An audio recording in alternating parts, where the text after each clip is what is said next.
Hi friends, I am so glad you're here. You showed up for yourself. Way to go.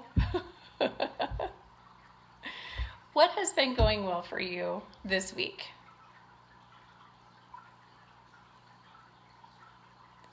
It is so good to start off with some gratitude for the things that are going well for ourselves and gets us really ready to receive the next message, the next step, and really helps our bodies get into being ready for that. So way to go. How did this week go? Did you find yourself thinking, I can self-sabotage, I can eat a little bit more of that stuff that's not in line with my dietary goal, or I can lay on the couch instead of moving? Did that happen to you? Or were you able to keep focused on your goals? Sometimes when you know that this is a time when people tend to self-sabotage, it can help you stay on track. So I'm curious what it was like for you this week. This week we're going to talk about self-sabotage. So essentially, we have good reasons and bad reasons for getting what we want. What? Yeah, you heard me. We have both good reasons and bad reasons for getting what we want.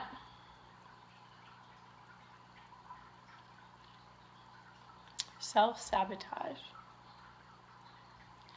So let's say that I'm overweight and I'm in a long-term relationship. Maybe my partner is also overweight. I know that I can reverse my progress towards diabetes, heart disease, Alzheimer's, and other neurodegenerative diseases and cancer by losing weight. My partner doesn't want to. I have a good negative reason for not losing weight, because I want to have a good relationship with my partner. That is self-sabotage. Okay? That's one example of it. That is actually kind of the core of a lot of people's reasons for self-sabotage, for not doing the things necessary to get what you really want. Because sometimes there's a why underneath our why that is more powerful. So the more powerful why underneath the why is because my relationship with my partner is the most important in that example, right? And my desire to be healthy gets thrown to the wayside. So that's an example of self-sabotage. And most versions of self-sabotage are similar. There are a couple of them that are a little bit different. Like one of the variations is, for example, I've been doing so well on my diet that I deserve to eat a little bit of extra chocolate cake. Self-sabotage, right? Now, there are moments where it is totally fine to say, I'm going to indulge myself, right? We're taking care of that inner child, that sense of joy, and we're going to do it all in, okay? If we're going to eat that extra chocolate cake, we're going to bring it out, we're going to look at it, we're going to smell it, we're going to enjoy all of our senses with this cake, okay? We're going to tell ourselves we're indulging.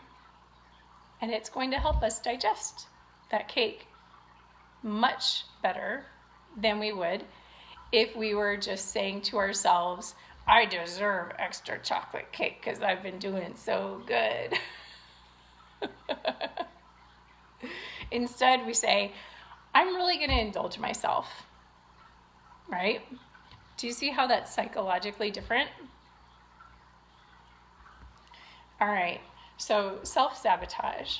And one of the ways with coaching that people self-sabotage is they suddenly stop showing up for themselves. So they'll say, I know the video is coming out on Monday, and I usually watch it on Monday afternoon when I get home from work, but I just, could that happen? Or I usually watch the video on Saturday morning when I'm finally off, and I just didn't do it this week. Yeah, you can see how that would happen, right? Or there's the things are coming up, right? So for example, video comes out on Monday. You usually watch it on Saturday, but you know that this Saturday, your kid is gonna have a game and they have to go and you have to take them, right? And so you're like, oh, I can't do it on Saturday morning. Think about it like a scientist. If you think about it like a scientist, the scientist says, you can't do it at the time slot that you normally could do it. Where's another time slot when you could do it? And then you make it happen. So maybe if you can't do it on Saturday morning, you could do it on Friday night or Thursday night. So you pick some other time with your science cap on and you do it then. And that's just one weird week and it's done. And the next week you get back to doing it at your Saturday routine, right? Totally fine, totally fine. But that's an example where you could self-sabotage and you could just let it go and be like, I don't need one more thing to do. I used to be a teacher. I know the whole I don't need one more thing to do thing. I totally get it. But if this is really important to you, you have the resources to do it. We don't always have the resources to do everything, but we have resources to do the things that are the most important. Okay. All right. And that is basically it for this week. Short and sweet. Keep focusing on your dietary goal. Maybe you can up your goal. If you've been doing well with that, pick your next thing. Okay? Movement. How has it been going with your movement? Have you been able to do your mental rehearsal? Has your mental rehearsal already benefited the way that you do your movement? Keep up the great work, and I will see you next time.